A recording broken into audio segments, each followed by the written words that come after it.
Ei pessoal, tudo bem com vocês? Eu estou passando aqui para trazer uma reflexão. Eu estou lendo esse livro, 21 Minutos de Poder na Vida de um Líder, do John Maxwell. E é um livro muito legal sobre liderança e ele trata, o autor, de 21 capítulos baseados em 21 pessoas, 21 líderes da história da Bíblia. Personagens bíblicos que foram muito bem sucedidos, e um desses líderes que me chama a atenção é Neemias. E o porquê disso? Neemias era um cara que morava no palácio, na cidade de Suzã, junto com o rei Artaxerxes. Ele era copeiro do rei, tinha uma vida muito confortável, uma vida muito boa, trabalhando lá como copeiro do rei, um homem de confiança do rei. E num dado momento, o seu irmão Hanani volta de Jerusalém e se encontra com Neemias no palácio, e o seu irmão relata como estava a cidade de Jerusalém. E Neemias então fica desolado quando ele soube dos muros de Jerusalém, dos muros caídos de Jerusalém. Então, esses muros foram construídos, há mais de 120 anos e estavam sem reconstruir. Então, imagina o estado que estava a cidade. Neemias, então, naquele momento, se entristece profundamente, chora, ele jejua, ele ora e ele se sente parte daquele problema. Naquele instante, o coração de Neemias queima para atender o povo, para reconstruir o muro. E como Neemias ia fazer isso se ele trabalhava no reino? Ele foi até a presença do rei, e um dia que ele foi servir uma bebida para o rei, e ele estava com seu semblante muito triste, e o rei então pergunta o que ele tinha, e olha só que interessante, entrar na presença do rei com um semblante caído, semblante triste, era punição de morte, era motivo para morrer. Mas Neemias tinha graça aos olhos do rei, e o rei então entende o que Neemias estava sentindo e libera Neemias para ir até Jerusalém. Mas não bastasse ele somente liberar Neemias então pede cartas para o rei para que ele o apoiasse na sua comitiva, e durante o percurso ele tivesse mantimentos para manter essa viagem, e também doações, madeiras, tijolos, os materiais para ele pudesse utilizar na produção do muro.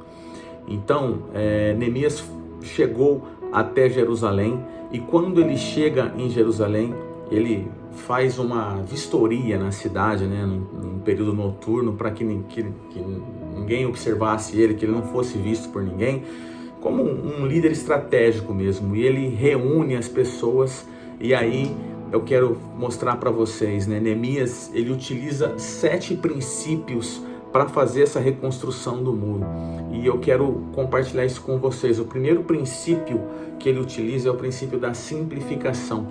O que é isso? É simplificar. Às vezes o líder ele quer fazer de uma forma complexa, sendo que o mais fácil às vezes é o jeito simples, o que vai te trazer mais resultado. Então Neemias foi muito objetivo com a equipe de pessoas que estavam naquele local. Ele explicou da maneira mais simples possível. O que? O objetivo era a reconstrução do muro. Simplificação. O segundo foi a participação. Ele incluiu o maior número de pessoas enquanto ele já caminhava com aquelas que já estavam engajadas. Então ele já tinha um número de pessoas que vieram com ele do reino, pessoas que já caminhavam com ele, que estavam engajadas, e ele trouxe mais pessoas para se engajarem junto com aquelas. Então a participação. Interessante que ele organizou grupos de relacionamentos naturais já. Grupos que já se relacionavam, amigos, parentes, familiares, e eles trabalhavam agrupados por família. Um outro princípio que Neemias utilizou é o princípio que o líder tem que ter, é o princípio da delegação. Ele combinou tarefas com os trabalhadores. Metade a Bíblia fala assim: metade dos moços trabalhavam na obra e a outra metade na guarda dos muros. A Bíblia vai dizer em Neemias 4, versículo 6, que os chefes estavam por detrás de toda a casa. Então, tinha os moços separados numa parte, a outra parte na guarda e uma outra parte que ajudava a liderar. Quarto princípio, motivação. Ele sabia como motivar as pessoas. Ele utilizou quem? para motivá-los. Ele diz assim: lembrai-vos do Senhor, da sua bondade, e lutem pelos seus filhos, pelas suas casas, pelas suas mulheres, pela sua família. E nos dias de hoje, né, todo trabalhador, toda pessoa, ele trabalha por alguém, né? Não é só por ele, é para sustentar a sua casa, a sua família. Então, ele utilizou esse princípio de motivação. Olha, lembre por que você está aí, por quem você está trabalhando. Um outro princípio que ele utilizou, que foi o quinto princípio, o princípio da preparação. A reconstrução do muro, ela despertou ciúmes, ela despertou inveja, tem questões políticas também, porque não era interessante para a vizinhança, as cidades vizinhas, que Jerusalém fosse reconstruída. Então eles estavam sujeitos a ataques e Neemias se preparou para o pior, e ele fez questão de mostrar para as pessoas que ele estava fazendo isso, para mostrar segurança para as pessoas, estar preparado. Então ele fez turnos de guardas, 24 horas por dia tinha gente de guarda trabalhando na segurança de Jerusalém. Um outro princípio, o princípio da cooperação. Ele interrompeu a prática da usura e criou união entre os magistrados ricos e o povo oprimido. Existia um abuso de poder pelas pessoas que estavam antes na liderança daquela cidade. E quando ele se torna governador, porque depois a gente vê que ele ficou 12 anos por Jerusalém, ele se torna governador daquela cidade. Ele abria mão dos seus recursos próprios para sustentar e ajudar as pessoas de dentro da cidade.